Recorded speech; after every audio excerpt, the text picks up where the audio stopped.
Mon gendre a épousé ma fille adoptive pour avoir ma maison.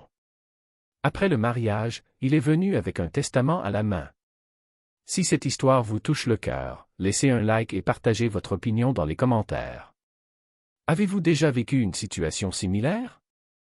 Avez-vous dû protéger votre famille de quelqu'un que vous pensiez être un ami?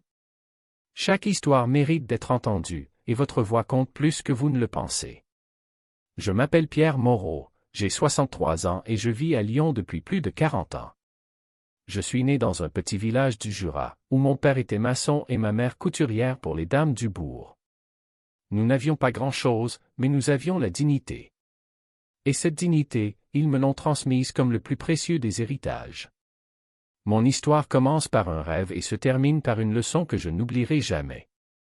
C'est l'histoire de comment j'ai failli tout perdre à cause d'un homme que je croyais être devenu mon fils, et comment j'ai découvert que le véritable amour se reconnaît non pas aux paroles, mais aux actes.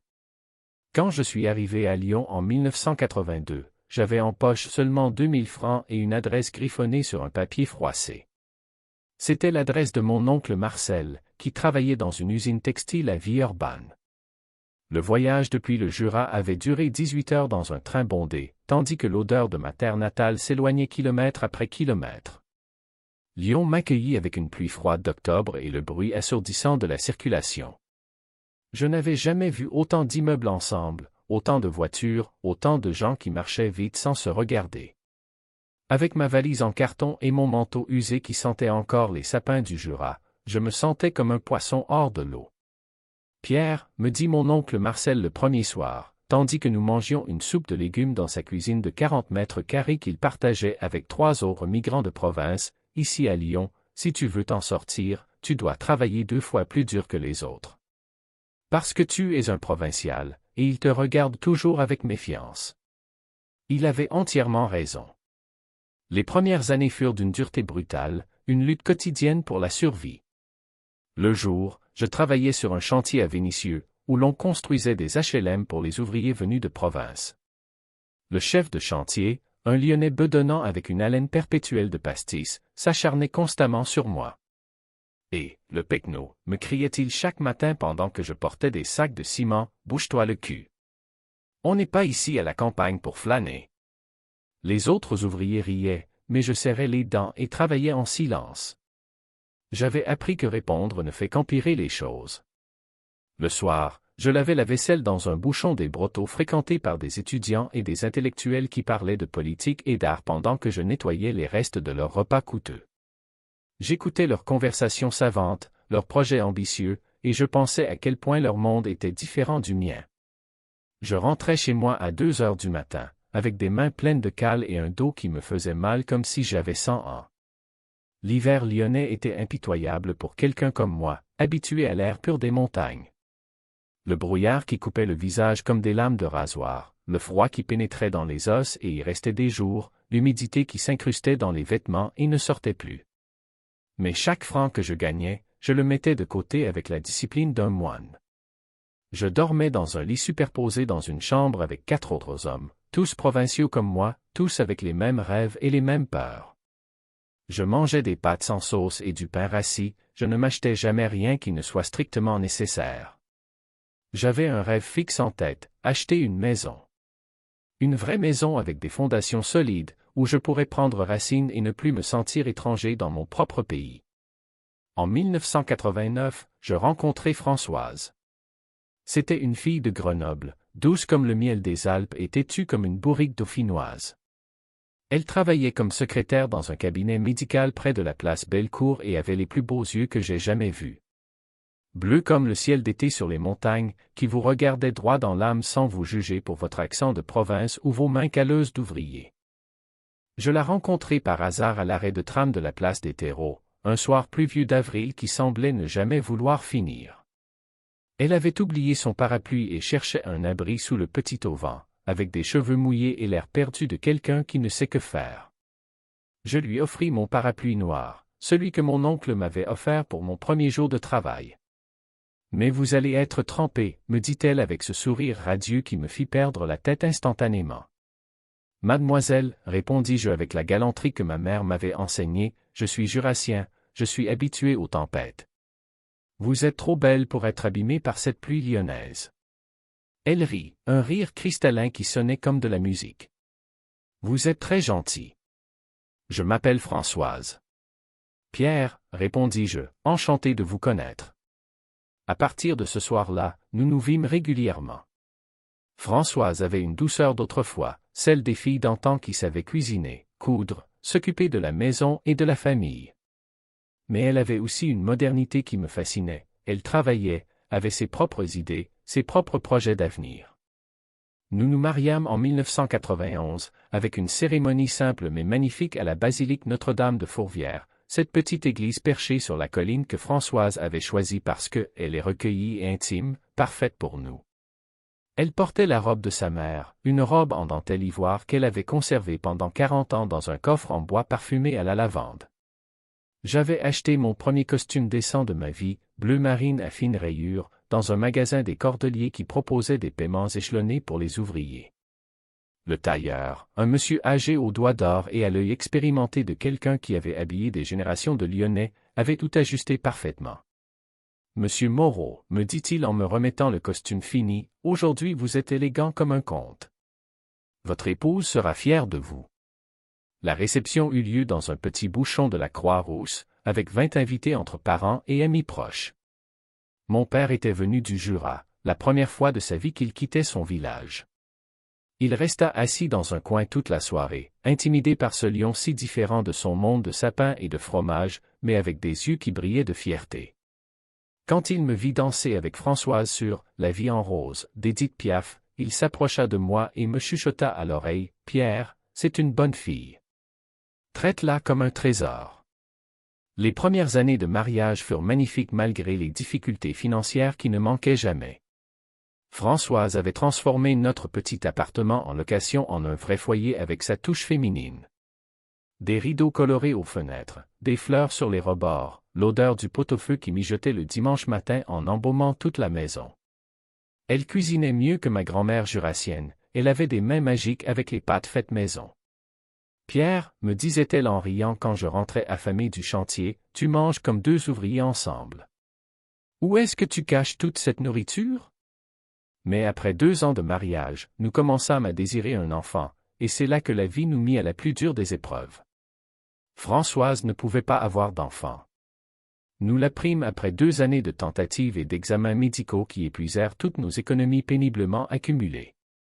Des mois et des mois d'espoir déçus, de tests douloureux et coûteux, de nuits passées à nous consoler mutuellement quand arrivaient les règles ponctuelles comme une horloge suisse pour détruire nos rêves. Françoise pleurait en silence, cachée dans la salle de bain, pensant que je ne m'en apercevais pas. Mais j'entendais ses sanglots à travers la porte mince de notre petit appartement, et mon cœur se brisait à chaque fois. Le médecin, un homme froid aux lunettes épaisses et à la blouse impeccable qui sentait le désaffectant et la mort, nous expliqua la situation avec la délicatesse de quelqu'un qui lit la liste des courses au supermarché. C'est une malformation congénitale de l'utérus, dit-il en regardant ses papiers au lieu de nous, comme si nous étions des numéros sur une feuille. On ne peut rien y faire. La chirurgie ne sert pas dans ces cas, et la fécondation assistée n'existait pas encore comme aujourd'hui. Je vis Françoise s'effondrer sur cette chaise en plastique vert de l'hôpital Édouard Herriot, ses mains tremblant tandis qu'elle s'agrippait à son sac en simili-cuir qu'elle avait acheté en solde aux Halles de Lyon. Ses rêves de maternité qui se brisaient comme du verre sur le sol. Ce soir-là à la maison, nous ne mangeâmes pas, nous ne parlâmes pas, nous restâmes enlacés sur le canapé à fixer le plafond haché d'humidité. Le silence pesait comme une couverture de plomb. « Pierre, me dit-elle après une semaine de silence absolu, peut-être vaut-il mieux qu'on se sépare. Tu mérites une femme qui puisse te donner des enfants.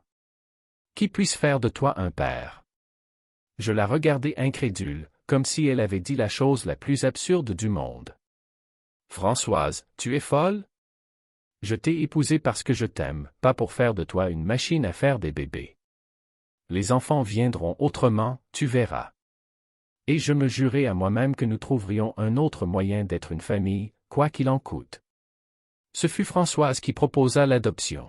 « Pierre, me dit-elle un soir de novembre 1994, tandis qu'il pleuvait dehors et que nous étions assis à la table de notre petite cuisine, il y a une fillette à l'orphelinat Sainte-Thérèse.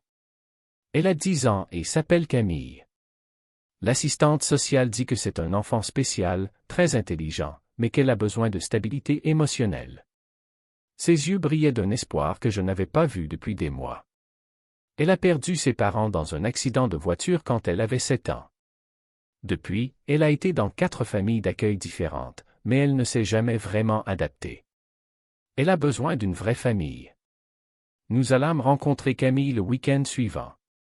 L'orphelinat Sainte-Thérèse était un bâtiment gris du début du 20e siècle à Villeurbanne, avec de longs couloirs qui sentaient le désaffectant et la tristesse.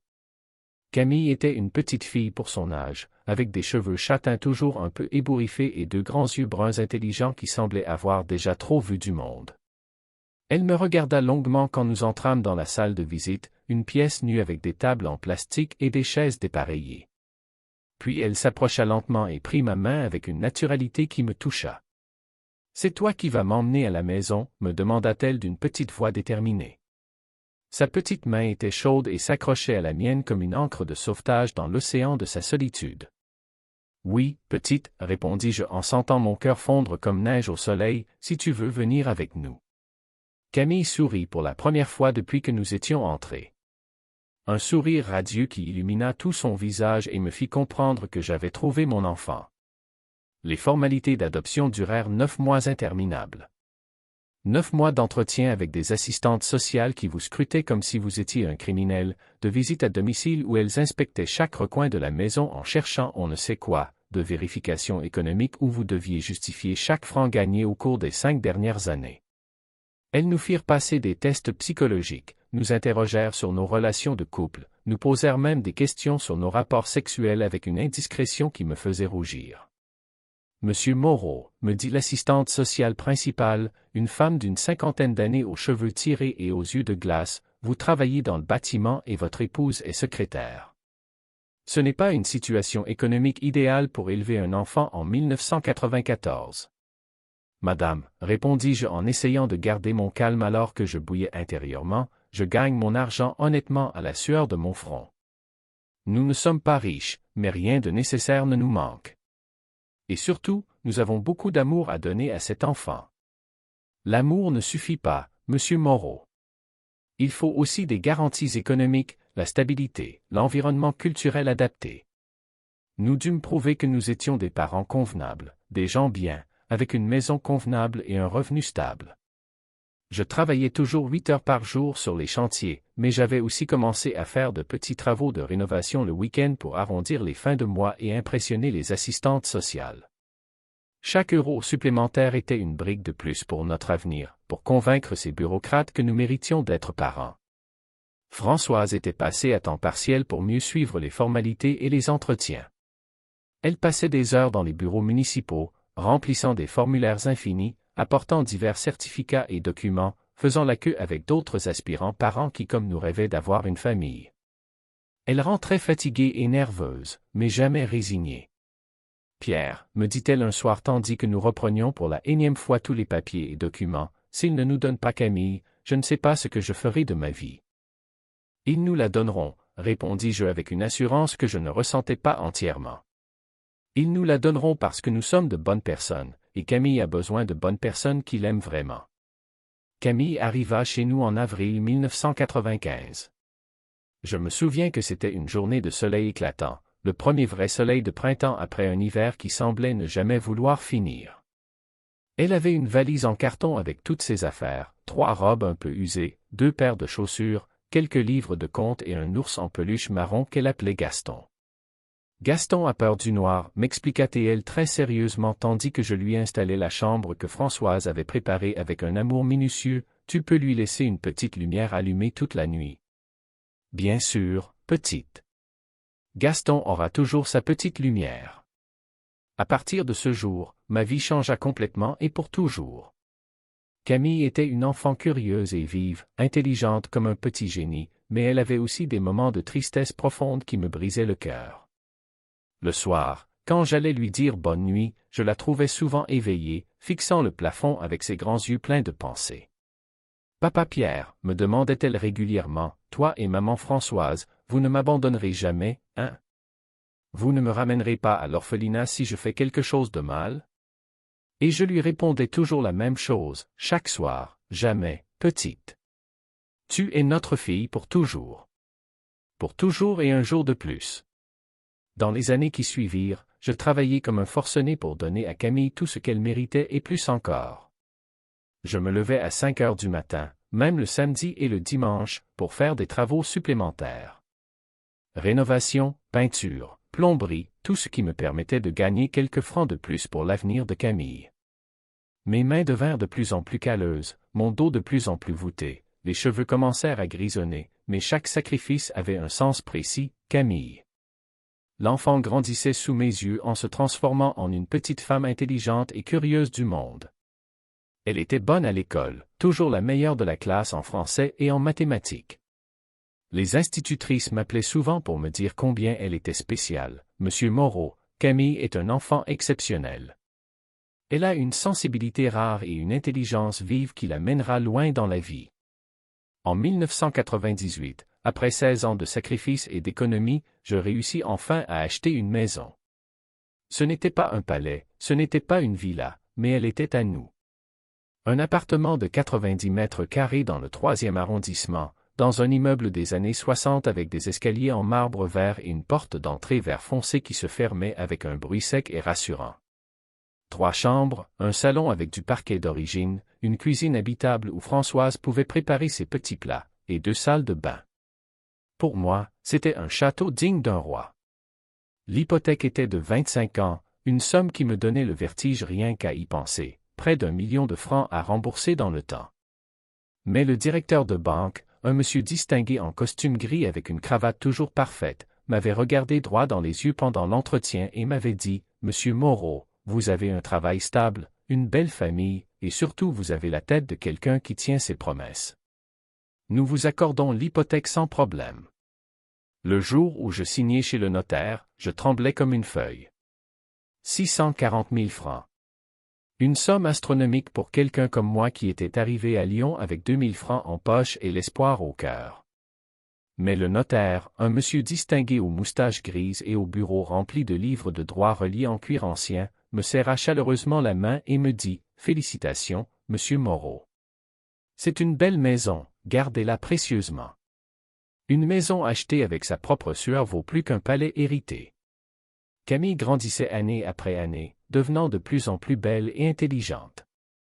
Elle était bonne à l'école, étudiait avec application et détermination, et avait hérité de moi l'entêtement jurassien et de Françoise la douceur dauphinoise. Quand elle eut 16 ans, je lui dis, « Camille, moi et maman nous n'avons pas beaucoup étudié, mais toi si. Tu dois étudier et devenir quelqu'un dans la vie, quelqu'un qui compte. » Elle m'embrassa fort, avec cet amour pur des enfants envers les parents, et me chuchota à l'oreille, « Papa, je veux devenir comme toi. Une personne honnête qui se fait respecter. » Ces mots, je m'en souviendrai jusqu'au jour de ma mort. En 2005, Françoise tomba malade. Un cancer du sein qui l'emporta en 18 mois de souffrance qui semblait 18 années d'agonie. Les premiers symptômes arrivèrent au printemps, fatigue inexpliquée, douleur à la poitrine qui ne passait pas, une grosseur que nous pensions être un kyste inoffensif. Quand le médecin nous dit la vérité, nous étions assis dans son bureau rempli de diplômes et de certificats accrochés au mur comme des trophées de guerre. « Madame Moreau, dit-il d'une voix professionnelle mais bienveillante, c'est un carcinome mammaire à un stade avancé. Nous devons commencer immédiatement la chimiothérapie. » Camille avait 20 ans et s'apprêtait à commencer ses études, sciences de la communication à Lyon 3. Elle avait réussi les concours d'entrée avec les meilleures notes, c'était son rêve de toujours. Devenir journaliste et raconter des histoires qui pourraient changer le monde, donner une voix à ceux qui n'en avaient pas. Mais quand elle apprit la maladie de Françoise, elle voulait tout abandonner. « Papa, je ne peux pas étudier pendant que maman est malade. Ce n'est pas juste. » « Camille, lui dis-je en prenant ses mains avec fermeté, ta mère a travaillé toute sa vie pour que tu puisses étudier. Elle a renoncé à ses rêves pour réaliser les tiens. Si tu abandonnes maintenant, elle ne se le pardonnera jamais. » Les derniers jours de Françoise furent terribles, un calvaire qui me réveille encore la nuit. L'hôpital Édouard Herriot, les couloirs blancs et anonymes, les machines qui bipaient constamment, l'odeur de désinfectant qui s'incrustait dans les vêtements et ne partait plus même après 3 lavages. Les infirmières, des anges vêtus de blanc, entraient et sortaient en silence en contrôlant perfusion et paramètres vitaux. Camille ne quittait jamais le chevet de maman, lui tenait la main et lui racontait ses projets universitaires, ses rêves de devenir journaliste, comment elle irait interviewer des personnalités importantes et écrirait des articles dont les gens se souviendraient à jamais. Françoise, lui chuchotais-je quand Camille s'endormait sur la chaise inconfortable de l'hôpital, tu ne peux pas nous quitter maintenant. Camille a encore besoin de toi, j'ai encore besoin de toi. Nous avons encore tant de projets ensemble. Mais Françoise s'en allait comme du sable entre les doigts. Les médecins faisaient leur travail avec professionnalisme et dévouement, mais dans leurs yeux je lisais une résignation qui me brisait le cœur. Pierre, me dit Françoise le dernier soir, d'une voix réduite à un fil ténu, promets-moi que tu prendras soin de Camille. C'est notre enfant, notre vie, notre chef-d'œuvre. Je te le promets, répondis-je en embrassant son front qui sentait la médecine et l'adieu. Camille sera toujours ma priorité, ma raison de vivre. Françoise mourut le 25 mars 2006, à 6h28 du matin. Camille et moi étions là, chacun d'un côté du lit, à lui tenir les mains pendant qu'elle s'en allait en silence. Quand le moniteur cessa de signaler les battements du cœur, Camille se jeta dans mes bras et pleura comme je n'avais jamais entendu pleurer personne. Les mois qui suivirent furent très durs pour nous deux. La maison semblait vide sans Françoise, trop silencieuse, trop grande. Chaque coin racontait une histoire, sa tasse de café encore sur l'évier, son parfum encore imprégné dans les coussins du lit, ses livres de cuisine ouverts aux recettes qu'elle ne préparait plus jamais. Camille se plongea dans les études pour ne pas penser à la douleur, moi je travaillais encore plus pour ne pas rester seul avec les souvenirs et la mélancolie. Le soir, nous dînions ensemble, mais souvent en silence, chacun perdu dans ses propres pensées, chacun essayant d'être fort pour l'autre. Nos conversations étaient devenues fonctionnelles, tu as fait les courses, je dois repasser la chemise pour demain, le chauffage fait du bruit. Petites phrases quotidiennes qui remplissaient le vide laissé par Françoise, qui avait été le ciment émotionnel de notre famille. Papa, me dit Camille un soir, tandis que nous faisions la vaisselle après dîner dans la cuisine où Françoise avait cuisiné pendant des années, si tu étais mon père biologique, tu te comporterais différemment avec moi. Je la regardai surpris, arrêtant mes mains dans l'eau savonneuse. Camille, que veux-tu dire? Je veux dire, parfois j'ai peur que tu te sentes obligé de t'occuper de moi seulement parce que tu l'as promis à maman. Mais qu'en réalité tu préférais être libre, refaire ta vie. Je l'arrêtai en prenant ses mains encore savonneuses. C'étaient les mains d'une femme maintenant, mais pour moi elle restait toujours celle de la fillette de 10 ans qui m'avait dit « C'est toi qui vas m'emmener à la maison, à l'orphelinat. » Camille, écoute-moi bien, lui dis-je en la regardant dans les yeux. Tu es ma fille. Pas parce que je l'ai promis à maman, pas par devoir moral, mais parce que je t'aime comme si tu étais né de moi. Même plus. Parce que je t'ai choisi avec le cœur, et tu m'as choisi. Le véritable amour est celui qui se construit jour après jour, pas celui qui arrive automatiquement avec le sang. Elle sourit et m'embrassa fort. Je t'aime aussi, papa. Plus que tu ne pourras jamais l'imaginer. Camille obtint son diplôme en 2009 avec mention très bien. Sa thèse portait sur la communication sociale et l'impact des médias sur les adoptions internationales. Pendant la soutenance, elle parla aussi de nous, de son histoire personnelle, de comment une vraie famille ne se mesure pas à l'ADN mais à l'amour quotidien. Moi et Françoise, qui malheureusement n'était plus l'amie que je sentais présente en esprit, avions été son inspiration principale. Quand ils la proclamèrent docteur, je pleurai de joie comme un enfant. Après le diplôme, Camille trouva du travail dans une agence de communication au cœur de Lyon, près de la place Bellecour. Elle gagnait bien sa vie, avait ses projets professionnels, ses amitiés solides. Elle avait aussi eu quelques petits amis au cours des années, mais rien de sérieux ou de durable. Papa, me disait-elle en plaisantant, c'est difficile de trouver un homme à la hauteur de mon étalon de mesure. Tu as placé la barre trop haut pour tous les autres. En 2017, Camille rencontra Julien. Julien Dubois, 33 ans, disait-il travailler dans l'immobilier avec une agence prestigieuse du centre-ville. 1,80 m, élégant comme un acteur de cinéma, toujours vêtu de costumes de marque qui coûtaient plus que mon salaire mensuel, avec une BMW série 5 noire toujours impeccable comme un miroir et les manières raffinées d'un homme du monde. Quand il souriait, il montrait des dents parfaitement blanches et alignées, il avait une façon de parler séduisante et cultivée qui enchantait quiconque l'écoutait. Au début, il me sembla vraiment être un brave garçon, un de ceux qui savent ce qu'ils veulent. Il était poli avec moi, respectueux des traditions familiales, semblait vraiment amoureux de Camille. Quand il venait dîner, il apportait toujours quelque chose de raffiné, des fleurs coûteuses pour Camille, une bouteille de bon vin pour moi, des douceurs de la pâtisserie la plus chère de Lyon. Monsieur Moreau, me dit-il la première fois qu'il vint dîner chez nous, assis à la table de la cuisine où Françoise avait cuisiné pendant des années, Camille m'a raconté votre histoire incroyable. C'est une histoire magnifique et émouvante. Vous avez été un père merveilleux, un exemple pour tous. Merci, Julien, répondis-je en essayant de ne pas montrer combien ces mots d'appréciation me faisaient plaisir. Camille est la lumière de mes yeux, la raison de mon existence. Cela se voit très bien. Et on voit aussi qu'elle a hérité de toutes vos valeurs morales. C'est une fille spéciale, rare en ces temps de superficialité. Camille rayonnait quand elle était avec lui. Je ne l'avais jamais vue aussi heureuse et lumineuse depuis la mort de Françoise. Ses yeux brillaient d'une lumière que je n'avais pas vue depuis des années, elle souriait constamment, avait recommencé à chanter sous la douche comme elle le faisait enfant quand elle était contente. Julien la traitait vraiment comme une princesse de conte de fées. Il lui apportait des fleurs chaque fois qu'il venait la voir, roses rouges, tulipes hollandaises, orchidées exotiques qui coûtaient une fortune. Il l'emmenait dîner dans les restaurants les plus élégants et chers de Lyon, l'auberge du Pont de Collonges, le 9e art, la Mère Brasier. Des endroits où je n'avais jamais mis les pieds et dont je ne connaissais même pas l'existence. Camille me racontait tout avec l'enthousiasme contagieux d'un enfant qui a trouvé son prince charmant. Papa, Julien m'a emmené à l'Opéra de Lyon. Place d'orchestre, celle qui coûte une fortune. Et il connaissait l'histoire de l'opéra par cœur, il m'expliquait tout. Il est très cultivé, tu sais. Il a étudié l'économie à l'EM Lyon.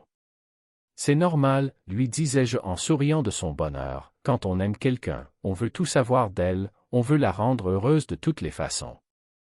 Mais quelque chose, dès les premières semaines de leur relation, ne me convainquait pas entièrement.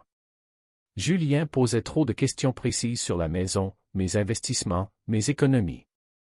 Des questions qui semblaient fortuites et spontanées mais qui en réalité suivaient un fil logique très précis. Avec Camille, il parlait toujours de sécurité économique et des avenirs stables, sujet qui pour un homme de 33 ans avec un bon travail semblait un peu prématuré.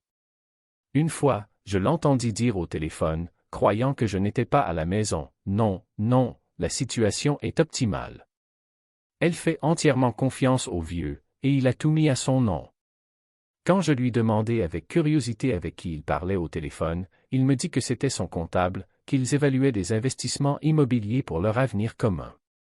Cela me sembla une explication plausible et raisonnable, mais quelque chose continuait à ne pas me convaincre entièrement.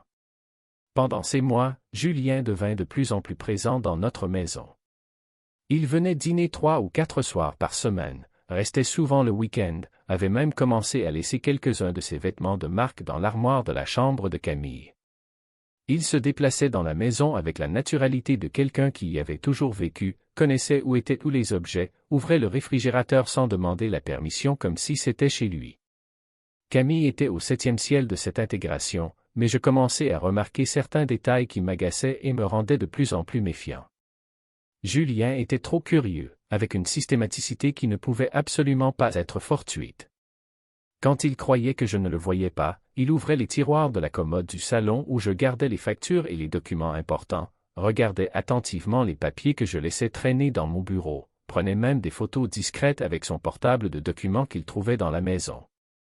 Une fois, je l'attrapai dans ma chambre privée en train de photographier le cadre avec la dernière photo de moi et Françoise ensemble, prise quelques mois avant qu'elle tombe malade. Nous étions au lac d'Annecy, pour notre 20e anniversaire de mariage. Françoise souriait avec ce sourire radieux qui m'avait fait tomber amoureux la première fois. « Julien, qu'est-ce que tu fais dans ma chambre ?» lui demandai-je sèchement depuis la porte. Il se retourna brusquement, rouge comme un enfant prit la main dans le pot de confiture. « Ah, Monsieur Moreau! Parfait. Je cherchais. Camille m'avait dit que cette photo était très belle, je voulais la voir de près. Votre épouse était vraiment une femme splendide. La photo est dans le salon, bien en vue, répondis-je d'un ton glacial. Ici, c'est ma chambre privée. Vous avez parfaitement raison, excusez-moi. Je me suis trompé de chambre. La maison est si grande que parfois je me confonds encore. Mais je savais très bien qu'il ne s'était pas trompé de chambre par erreur. La porte de ma chambre porte Pierre sur une plaque en céramique peinte à la main que Camille m'avait offerte pour la fête des pères quand elle avait 12 ans. Il est absolument impossible de se tromper. Une autre fois, je le trouvai dans mon bureau privé en train de lire avec intérêt les relevés de comptes que j'avais laissés sur le bureau pour faire les comptes mensuels. « Julien, je peux t'aider » lui demandai-je en entrant à l'improviste. « Monsieur Moreau. »« Parfait. » Je cherchais un stylo pour écrire une note romantique à Camille. J'ai vu ces papiers et, eh bien, je n'ai pu m'empêcher de remarquer que vous avez une situation financière très solide et enviable. Mes affaires sont mes affaires, lui dis-je d'un ton glacé. Certainement, certainement. C'est juste que, eh bien, Camille sera bientôt ma femme, et naturellement je m'intéresse aux questions familiales. Pour planifier notre avenir commun, vous comprenez? Je ne comprenais pas du tout. Et je commençai sérieusement à ne plus lui faire confiance. En septembre 2018, Julien demanda officiellement la main de Camille. Il organisa un dîner romantique à la maison, avec des bougies parfumées, des fleurs partout et du champagne français qui coûtait plus d'une semaine de mon salaire. Il s'agenouilla devant elle avec des gestes théâtraux et sortit une bague qui devait coûter une fortune. « Camille Moreau, dit-il d'une voix solennelle d'acteur shakespearien, veux-tu m'épouser et faire de moi l'homme le plus heureux du monde? » Camille éclata en larmes de joie pure et dit oui sans hésitation. Je les regardais depuis la porte de la cuisine et me sentais heureux de la joie de ma fille, mais aussi un peu mélancolique en pensant que ma petite fille était sur le point de devenir une femme mariée. Ce soir-là, après le départ de Julien, Camille et moi restâmes éveillés tard à parler du mariage et de l'avenir. « Papa, je veux que tu me conduises à l'hôtel, me dit-elle les yeux encore humides d'émotion. Tu es mon vrai papa, le seul qui ait jamais compté dans ma vie. Ce sera un immense honneur, petite, répondis-je en la serrant fort. Et papa? Julien et moi avons déjà parlé de l'après-mariage. Nous aimerions rester ici, dans cette maison. C'est notre maison, où j'ai grandi, où se trouve le précieux souvenir de maman. Nous pouvons rénover un peu, peut-être faire 2 appartements séparés mais communicants. Ainsi nous resterions proches mais chacun aurait son intimité et son indépendance. L'idée, dite ainsi, ne me déplaisait pas du tout. Au contraire, cela me faisait sincèrement plaisir de penser que Camille ne s'éloignerait pas, que je pourrais continuer à faire partie de sa vie quotidienne. Si c'est vraiment ce que vous voulez, lui dis-je, c'est parfait pour moi. Les préparatifs du mariage durèrent presque une année entière. Camille voulait une cérémonie belle mais pas excessivement fastueuse, à l'église comme elle en avait toujours rêvé depuis son enfance. Elle choisit la basilique Notre-Dame de Fourvière, où elle et Françoise allaient souvent à la messe quand Camille était petite et avait besoin de tranquillité spirituelle. La réception aurait lieu dans un château historique du XVIIIe siècle à Pérouges, avec des jardins entretenus comme ceux de Versailles, pour 80 invités choisis avec soin. Julien s'occupait de nombreux détails pratiques de l'organisation. Il était très organisé, efficace, précis, semblait avoir de l'expérience dans ses affaires matrimoniales. « Monsieur Moreau, me disait-il souvent, ne vous inquiétez de rien. Camille et moi pensons à tout dans les moindres détails. Vous devez juste profiter du mariage de votre fille. » Le mariage se célébra le 25 juin 2019, par une journée de soleil éclatant qui semblait bénir l'union. Camille était magnifique dans sa robe en dentelle blanche qu'elle avait choisie avec Françoise avant qu'elle meure, pendant une de leurs dernières sorties ensemble quand Françoise était encore assez forte pour marcher. « Maman, avait dit Camille cet après-midi-là dans le magasin de robes de mariée près de Bellecour, je veux une robe qui te plaise aussi, qui te rende fière. » Petite, avait répondu Françoise d'une voix déjà affaiblie par la chimiothérapie, tu serais belle même vêtue d'un sac poubelle. Choisis celle qui te fait de sentir comme une vraie princesse. Elles avaient passé des heures à essayer des robes, riant ensemble comme elles ne l'avaient pas fait depuis des mois. Françoise était assise sur le petit fauteuil en velours rouge du magasin, donnant des conseils précieux et corrigeant les détails avec l'œil expert d'une femme qui s'y connaissait en élégance. Quand Camille sortit de la cabine d'essayage avec cette robe en dentelle, Françoise se mit à pleurer d'émotion. « Elle est parfaite, dit-elle. Tu es absolument parfaite. » Le jour du mariage, tandis que Camille se préparait dans la chambre qui avait été la sienne depuis l'enfance, elle tenait dans sa main le mouchoir en dentelle de sa maman qu'elle porterait comme quelque chose d'emprunté selon la tradition. Je la regardais dans le miroir, et pendant un moment magique je vis Françoise dans ses gestes, dans sa façon d'arranger ses cheveux, dans son sourire nerveux mais heureux. Julien était élégant dans son smoking sombre fait sur mesure par un tailleur de la rue de la République, souriait et saluait tous les invités comme s'il était né pour ce rôle de protagoniste. Ses parents étaient venus de Marseille, des gens distingués et bien habillés, le père architecte reconnu et la mère professeure de lycée à la retraite. Des gens qui semblaient bien, du moins en apparence. La basilique Notre-Dame de Fourvière était décorée d'hortensias blancs et de roses roses, les fleurs que Françoise avait toujours préférées. J'avais demandé à Camille si elle voulait changer la décoration, vu que maman n'était plus là, mais elle avait insisté avec détermination. « Papa, maman est là. Je la sens ici avec nous, je la sens dans mon cœur. » Quand je conduisis Camille à l'hôtel, elle serra fort mon bras et me chuchota « Merci, papa. Pour tout ce que tu as fait pour moi, pour tout ce que tu m'as enseigné, pour avoir toujours été à mes côtés à chaque moment. » « Sois heureuse, petite, répondis-je d'une voix tremblante d'émotion. C'est tout ce que je veux, c'est tout ce que maman voulait. La cérémonie fut très belle et solennelle. Le père Antoine, le prêtre qui avait baptisé Camille après l'adoption et qui nous connaissait depuis qu'elle était enfant, célébra le mariage avec des mots touchants et profonds sur l'amour et la famille. Il parla de l'importance du respect mutuel, de la fidélité absolue, de l'honnêteté dans les relations conjugales. Le véritable amour, dit-il en regardant intensément Camille et Julien, est celui qui se construit jour après jour, avec la patience, avec le sacrifice, avec le dévouement réciproque. Ce n'est pas seulement la passion physique, c'est surtout le choix quotidien de prendre soin l'un de l'autre. Quand Julien et Camille échangèrent les alliances, je pensais intensément à Françoise et à quel point elle aurait été heureuse de voir ce moment. J'imaginais sa main qui se posait doucement sur mon épaule, son sourire fier, ses larmes de joie maternelle. La réception fut absolument parfaite, dans un château historique du XVIIIe siècle à Pérouge, avec des jardins entretenus comme des œuvres d'art et des fontaines baroques qui jouaient de douces mélodies d'eau. 80 invités entre parents, amis de famille, collègues de Camille. Nourriture préparée par un chef étoilé, vin fin sélectionné par un sommelier, musique live avec un quatuor à cordes qui alternait morceaux classiques et chansons d'amour modernes.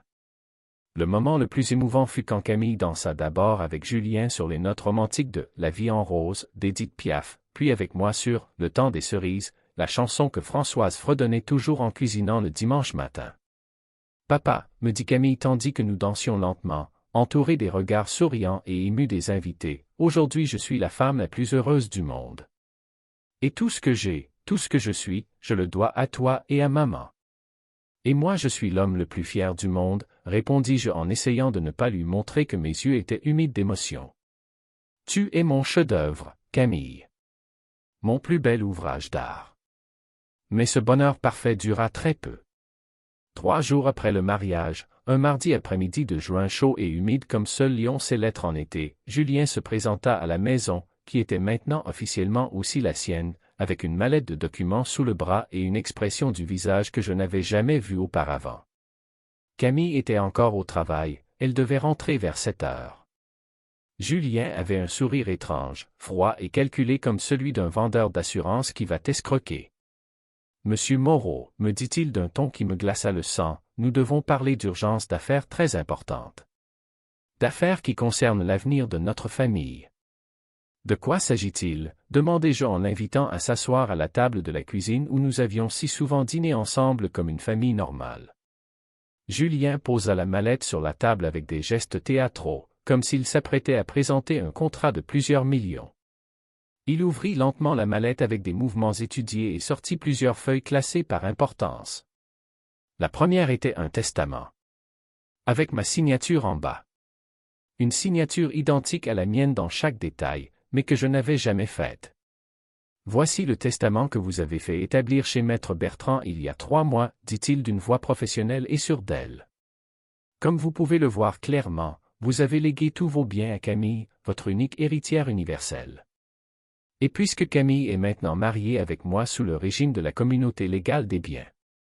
Je n'ai jamais fait de testament, l'interrompis-je brusquement en lui arrachant la feuille des mains. Et je ne connais aucun Maître Bertrand. Comment ça? Regardez attentivement la signature. Elle est identique à la vôtre, parfaite dans chaque détail. Je regardai la signature avec la plus grande attention. Elle était vraiment parfaite, identique à la mienne dans chaque virgule, dans chaque fioriture caractéristique.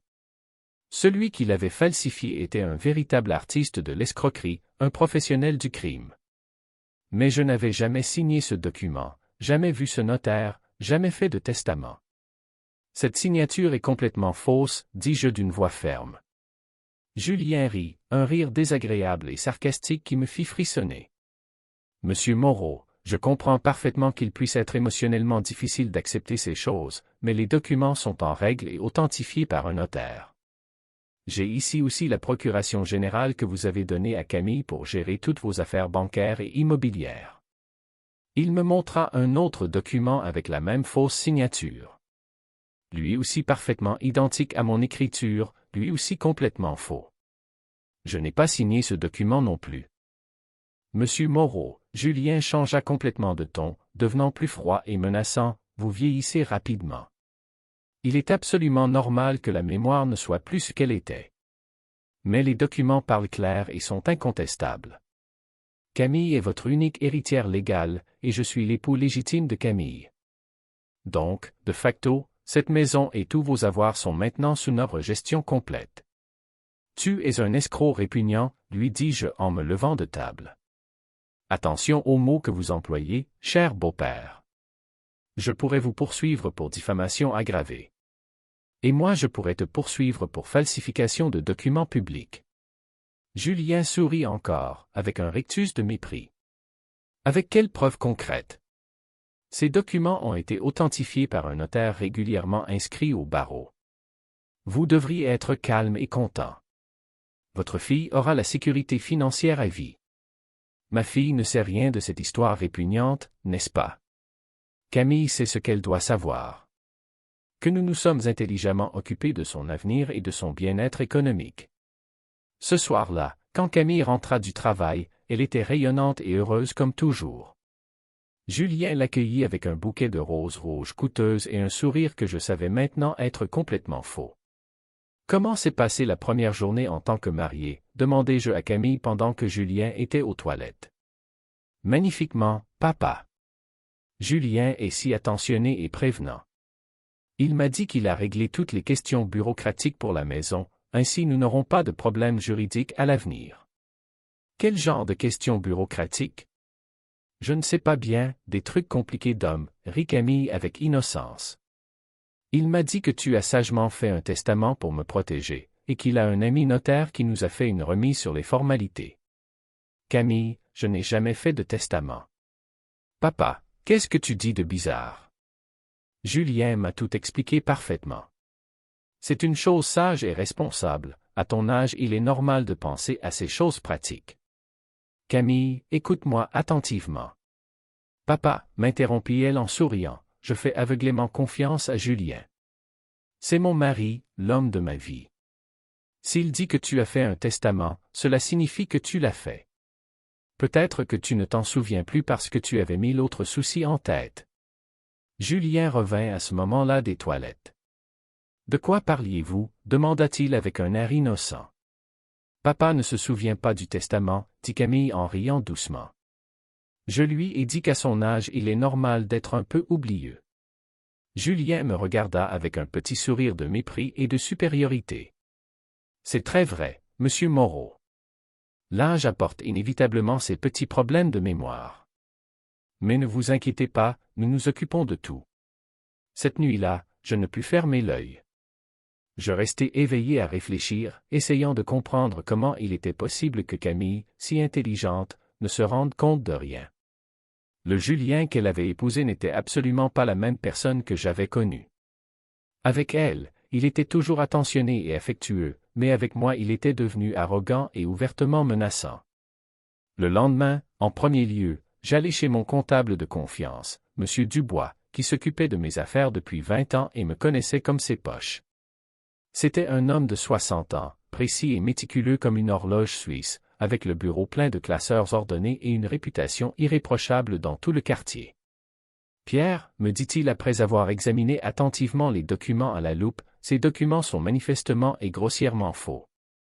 Je te connais depuis que tu es arrivé à Lyon avec des pièces aux fesses, tu n'aurais jamais fait un testament sans me consulter d'abord. Ça a toujours été notre accord de confiance mutuelle. » Il se leva du bureau et alla prendre un gros registre dans une étagère. « Et puis regarde ici attentivement, ce notaire Bertrand a été radié du barreau depuis mars 2017 pour graves irrégularités professionnelles et falsification systématique d'actes. Il est absolument impossible qu'il ait authentifié un testament en 2019. Donc j'ai raison. C'est toute une escroquerie. Absolument oui, sans l'ombre d'un doute. Mais Pierre, il y a un problème gros comme une maison. Si ta fille est vraiment convaincue que les documents sont authentiques, et si ce Julien l'a épousée spécifiquement pour s'approprier tes biens, la situation est très délicate et potentiellement dangereuse. Que puis-je faire concrètement? D'abord, nous devons immédiatement tout dénoncer à la police. Falsification de documents publics, escroquerie aggravée, possible abus de faiblesse. Puis nous devons protéger urgemment tes biens en les mettant complètement en sécurité. Heureusement, j'ai encore tes procurations originales, les vraies que tu m'as données il y a des années. Et pour ce qui concerne Camille? M. Dubois me regarda avec une compassion paternelle. Pierre, ta fille pourrait être à la fois victime innocente et complice involontaire. Cela dépendra complètement de ce qu'elle sait réellement de cette histoire. Cette même semaine, le cœur lourd comme une pierre, je déposai une plainte circonstanciée au commissariat de police de Lyon 3e.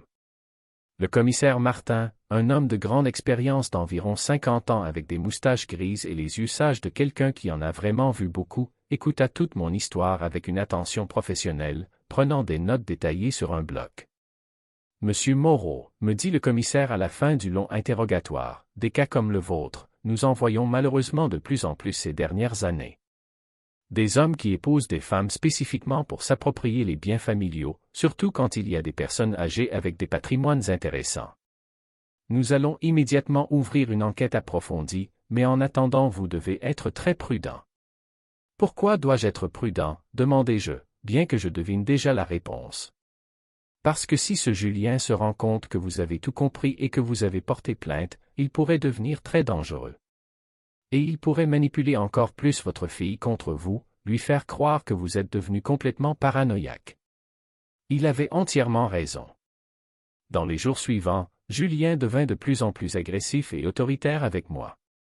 Il avait commencé à se comporter comme s'il était le vrai maître de maison, le chef de famille incontesté.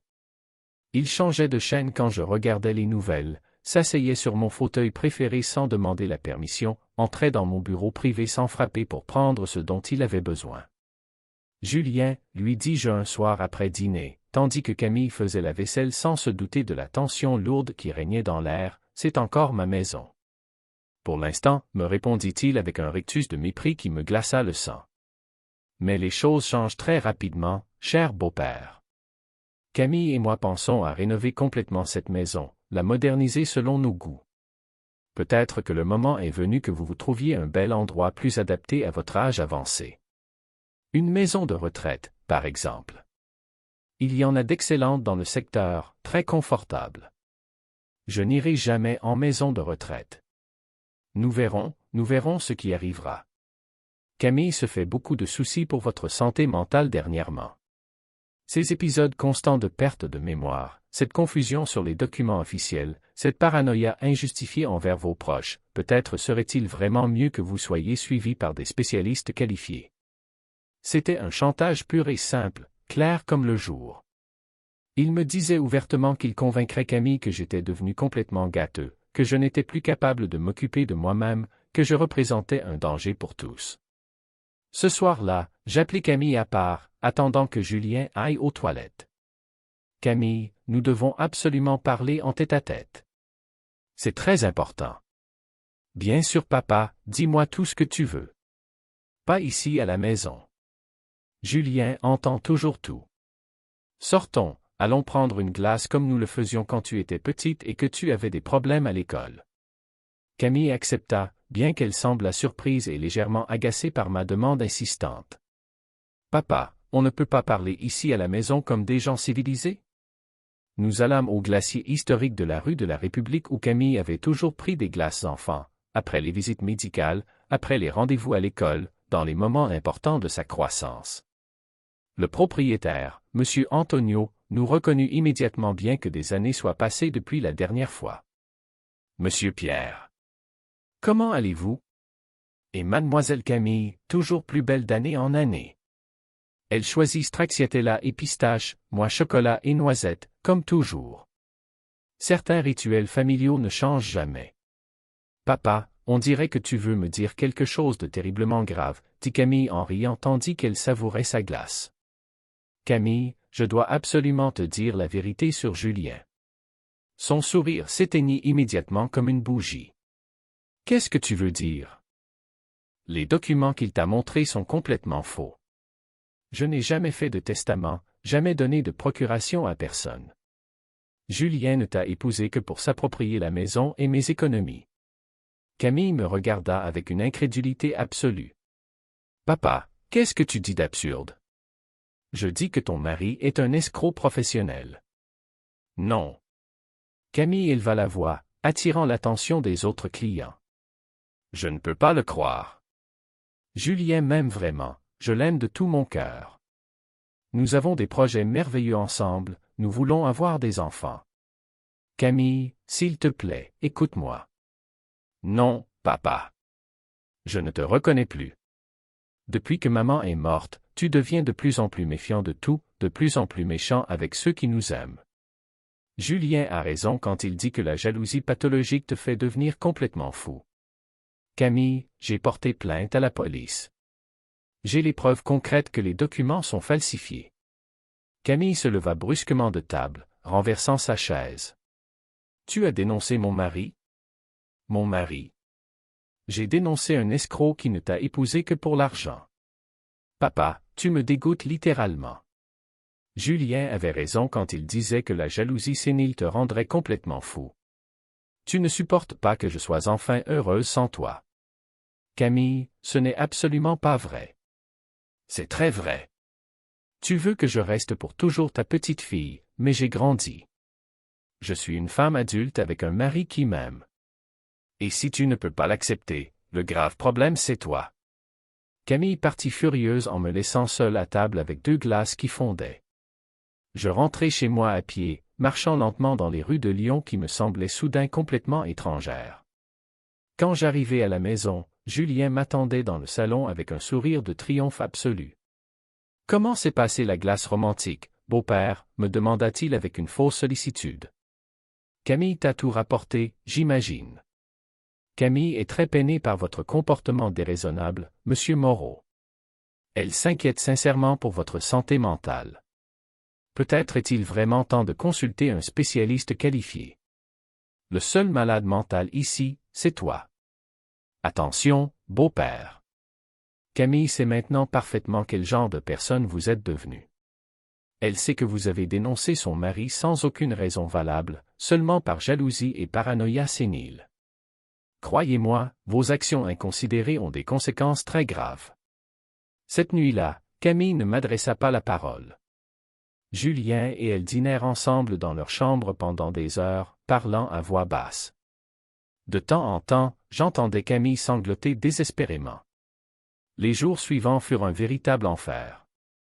Camille me traitait comme un parfait étranger, Julien se comportait en maître absolu de maison.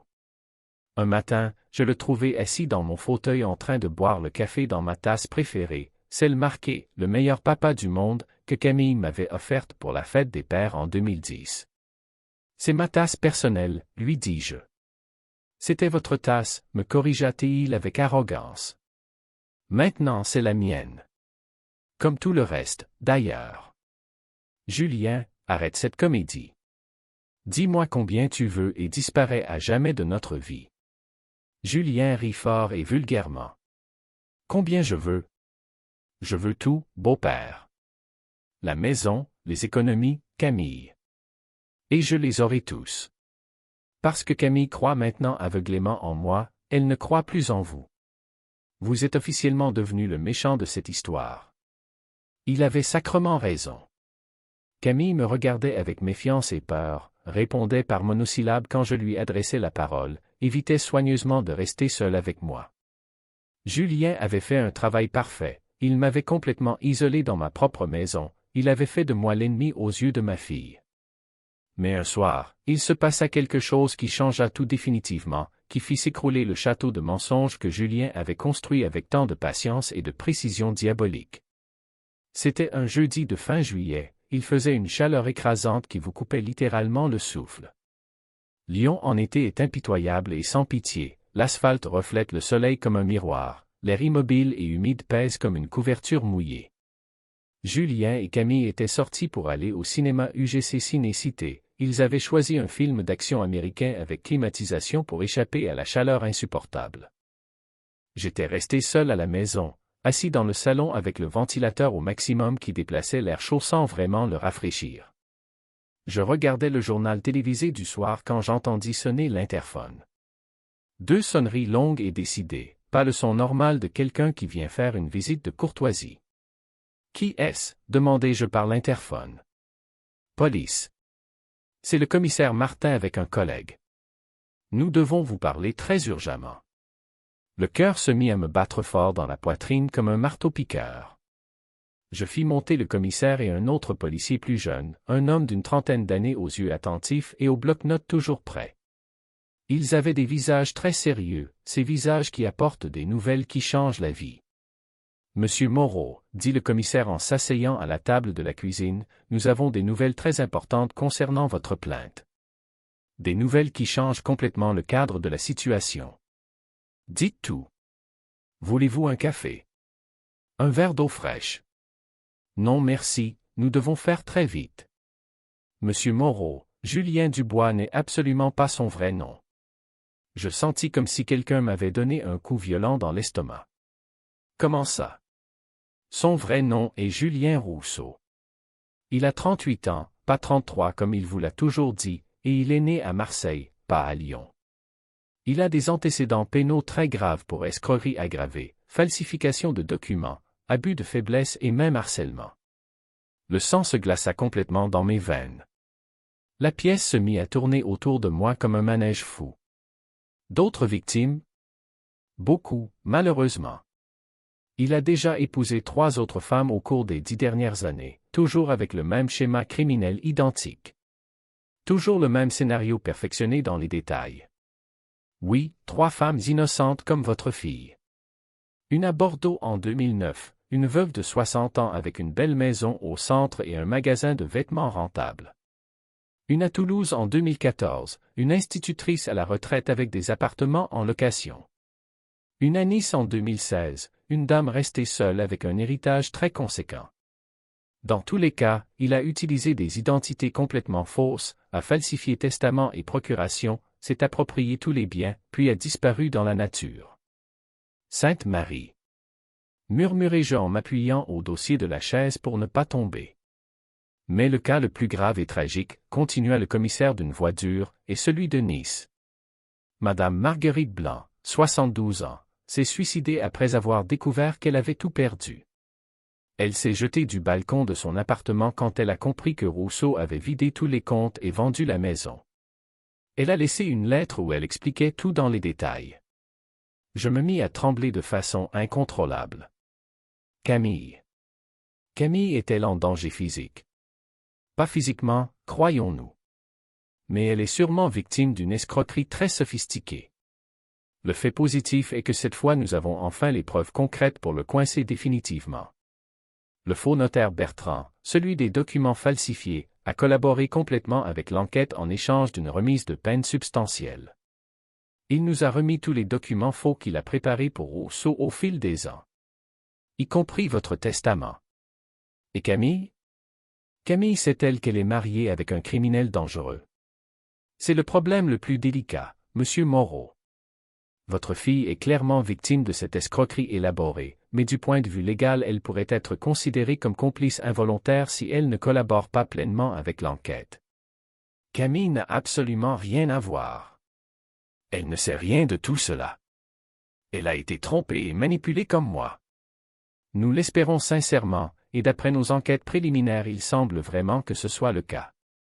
Mais elle devra le prouver en témoignant contre son mari pour nous aider à le condamner définitivement. Quand ils rentreront dans un moment, nous devrons arrêter Julien Rousseau en flagrant délit. Et nous devrons aussi interroger Camille pour comprendre exactement ce qu'elle sait. Quand vont-ils arriver? Le policier plus jeune regarda sa montre. Nous les avons filés depuis le cinéma. Ils seront ici dans 5 minutes maximum. 5 minutes qui semblaient des heures infinies. Les 5 minutes les plus longues et angoissantes de ma vie. Je sentais le cœur me battre dans la gorge comme un marteau-piqueur, les mains me tremblaient de façon incontrôlable, la bouche était sèche comme du papier de verre.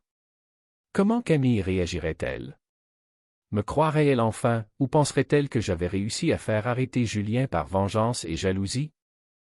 À 22h43 précises, j'entendis le bruit familier des clés dans la serrure de la porte. Camille et Julien entraient en riant et bavardant avec animation. Ils avaient probablement vu une comédie romantique et étaient d'excellente humeur. « Papa, dit Camille en me voyant dans le salon avec les policiers, qu'est-ce qui s'est passé? Tu vas bien? Tu t'es senti mal? » Camille, dit le commissaire en se levant avec autorité, êtes-vous Camille Moreau? Oui, c'est moi. Mais qu'est-ce qui se passe ici? Julien Rousseau, dit le commissaire en s'adressant à Julien d'une voix officielle, vous êtes en état d'arrestation pour escroquerie aggravée en bande organisée, falsification de documents publics, abus de faiblesse et association de malfaiteurs. Julien devint blanc comme un drap, puis rouge comme un poivron. Il y a une erreur colossale. Je m'appelle Dubois, pas Rousseau. Julien Dubois. Le commissaire lui montra un document officiel. Voici votre acte de naissance original. Julien Rousseau, né à Marseille le 10 avril 1981. Camille regardait la scène complètement incrédule, comme si c'était un film surréaliste. Je ne comprends pas. Julien, c'est quoi cette histoire absurde? Julien essaya désespérément de fuir vers la porte, mais le policier plus jeune le bloqua immédiatement. Julien Rousseau, vous êtes en état d'arrestation. Vous avez le droit de garder le silence et d'appeler un avocat. Pendant qu'il lui mettait les menottes, Julien se tourna vers Camille avec les yeux d'un fou. Camille, écoute-moi attentivement. C'est tout un malentendu gigantesque. Ton père a payé des policiers corrompus pour me faire arrêter. Ne crois rien de ce que disent ces faussaires. Ça suffit, cria le commissaire. Rousseau, vous avez escroqué 4 femmes innocentes au cours des 10 dernières années. Cette fois, vous finissez définitivement en prison. Camille s'effondra dans le fauteuil, les mains sur le visage, complètement détruite. Ce n'est pas possible que tout ait été faux. Après le départ des policiers emmenant Julien menotté, Camille et moi restâmes seuls dans le salon dans un silence très lourd. Elle pleurait doucement, je ne savais absolument pas quoi dire. Papa, dit-elle après un long moment, est-ce que tout ce qu'ils ont dit est vrai? Oui, petite. Je suis infiniment désolé. Lui, il ne m'a jamais vraiment aimé. Non, Camille. Il ne t'a épousé que pour s'approprier mon argent. Camille éclata en larmes désespérées, comme un enfant. Moi, je lui faisais aveuglément confiance. Je le croyais quand il me disait que tu étais devenu jaloux et méchant. Je pensais que c'était toi le problème, le malade. Je m'approchai et la pris dans mes bras comme quand elle était petite. Camille, tu n'as aucune faute en rien. Tu as été trompé par un escroc professionnel, un criminel expérimenté. Mais papa, je t'ai très mal traité. Je t'ai dit des choses horribles et impardonnables. Je ne me le pardonnerai jamais. Camille, tu es ma fille. Je te pardonne tout, toujours et quoi qu'il arrive. Cette nuit-là, Camille dormit dans son ancienne chambre d'enfant, comme quand elle était petite et faisait des cauchemars. Elle avait peur de rester seule dans la chambre conjugale où elle avait dormi avec Julien. Le lendemain arriva la procureure, une femme très professionnelle et déterminée d'une quarantaine d'années. « Madame Moreau, lui dit-elle, vous avez été victime exactement autant que votre père. Mais vous devrez témoigner courageusement contre Julien Rousseau pour nous aider à le condamner définitivement. » « Je ferai tout ce qui est nécessaire, » répondit Camille avec une détermination que je ne lui avais jamais vue. Ce criminel ne doit pas pouvoir ruiner d'autres familles innocentes. Les semaines suivantes furent difficiles mais extraordinairement libératrices pour nous deux. Camille collabora complètement et courageusement avec l'enquête, racontant aux enquêteurs tout ce qu'elle savait de Julien, tous les petits détails qu'elle avait remarqués pendant leur relation mais auxquels elle n'avait pas donné le juste poids parce qu'elle était aveuglée par l'amour. « Papa, » me dit-elle un soir tandis que nous dînions ensemble comme au bon vieux temps, avec les pâtes à la tomate qu'elle avait appris à cuisiner de Françoise, il y avait d'innombrables signaux que j'aurais dû voir et comprendre. La façon obsessionnelle dont il regardait la maison quand il pensait que personne ne le voyait, comme il posait toujours des questions précises sur tes économies, comme il était toujours si intéressé par les questions économiques de la famille. Camille, un escroc professionnel, sait parfaitement comment tromper les gens. Ils étudient la psychologie, savent comment manipuler les sentiments. Ce n'est absolument pas ta faute. Mais c'est ma faute de ne pas t'avoir cru quand tu as essayé de me mettre en garde. Tu es l'homme le plus honnête et loyal que je connaisse, et je t'ai traité de menteur, de paranoïaque, de jaloux. Camille, ce qui compte vraiment c'est que maintenant nous sommes de nouveau ensemble, plus unis qu'avant. Pendant l'enquête émergèrent des détails glaçants sur la vraie personnalité de Julien Rousseau. Les enquêteurs découvrirent qu'il avait un réseau organisé de complices dans toute la France, notaires corrompus, employés de banques malhonnêtes, même des médecins complaisants qui certifiaient de fausses incapacités mentales des victimes. C'était une véritable organisation criminelle, spécialisée dans les escroqueries matrimoniales contre les personnes âgées seules et aisées. Le procès de Julien Rousseau eut lieu en avril 2020 au tribunal de grande instance de Lyon. La salle était remplie de journalistes, de curieux, et surtout des autres victimes qui étaient venues de toute la France voir enfin la justice. Camille témoigna avec un courage et une lucidité qui me rendirent plus fier que jamais. Quand Julien essaya de l'interrompre pendant sa déposition en criant qu'elle l'aimait vraiment, que c'était tout un malentendu gigantesque, Camille le regarda droit dans les yeux et dit d'une voix ferme et claire, « J'aimais Julien Dubois, l'homme gentil et respectueux que je croyais avoir épousé. Mais Julien Dubois n'a jamais existé. Il n'a jamais existé ne serait-ce qu'une seconde. » Le juge le fit taire immédiatement. Prévenu, encore une interruption et je vous fais sortir de la salle. Julien fut condamné à 10 ans de prison ferme pour escroquerie aggravée en bande organisée, falsification de documents publics, abus de faiblesse et association de malfaiteurs. Ses complices reçurent des peines proportionnelles à leurs crimes. Ses autres victimes obtinrent enfin justice, et beaucoup d'entre elles réussirent à récupérer au moins une partie conséquente de leurs biens.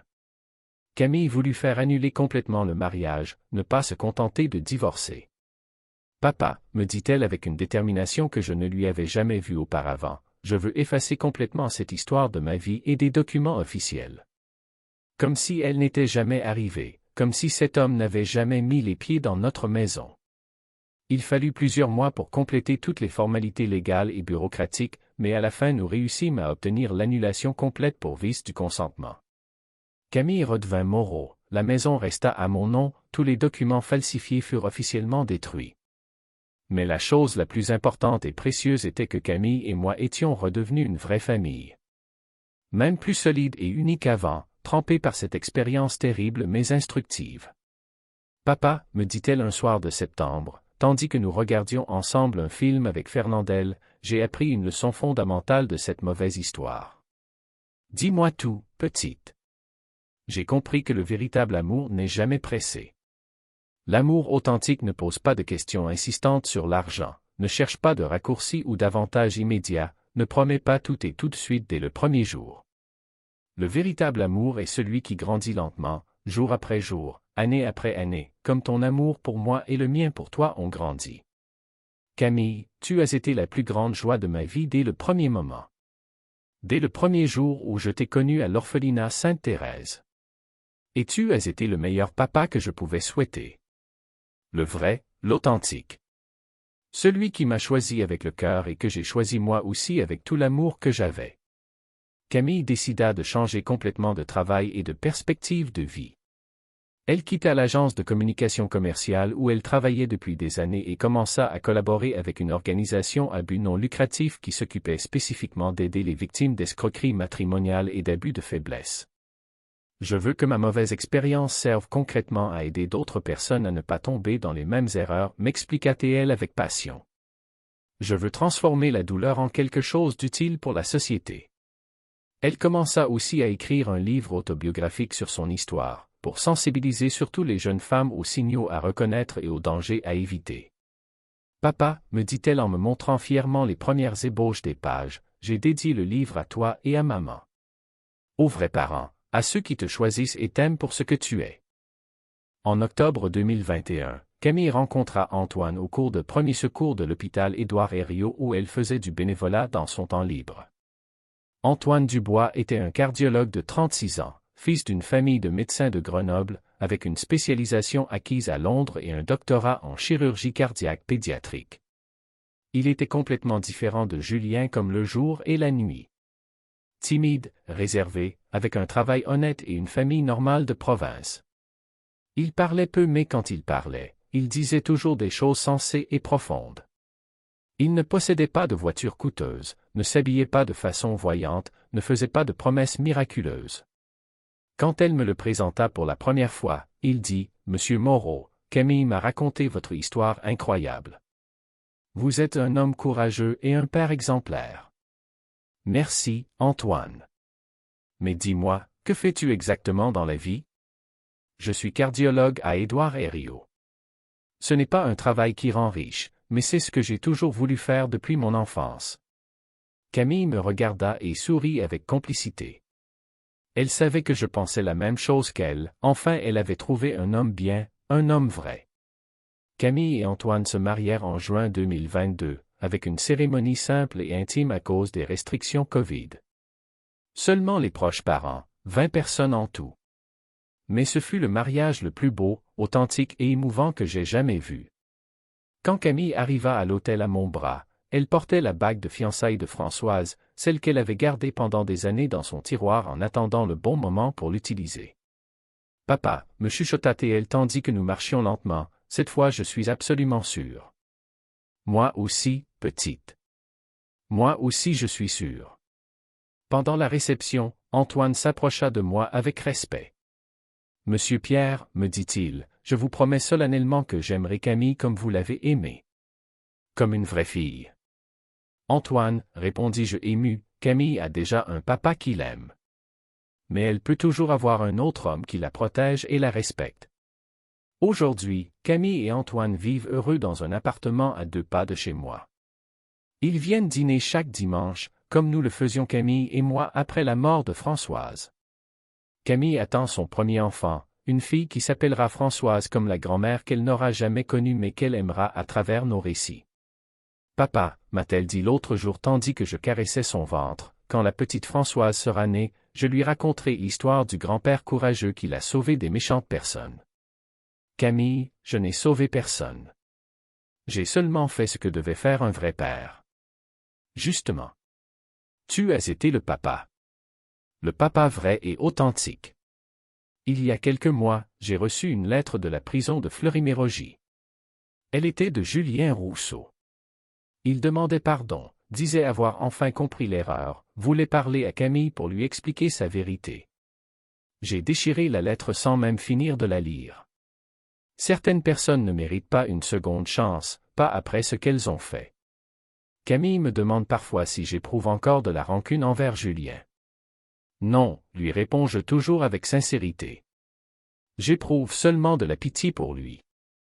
Il a perdu la chose la plus précieuse du monde, l'amour inconditionnel d'une fille merveilleuse. Moi en revanche, je l'ai gardée serrée et je ne la lâcherai plus jamais.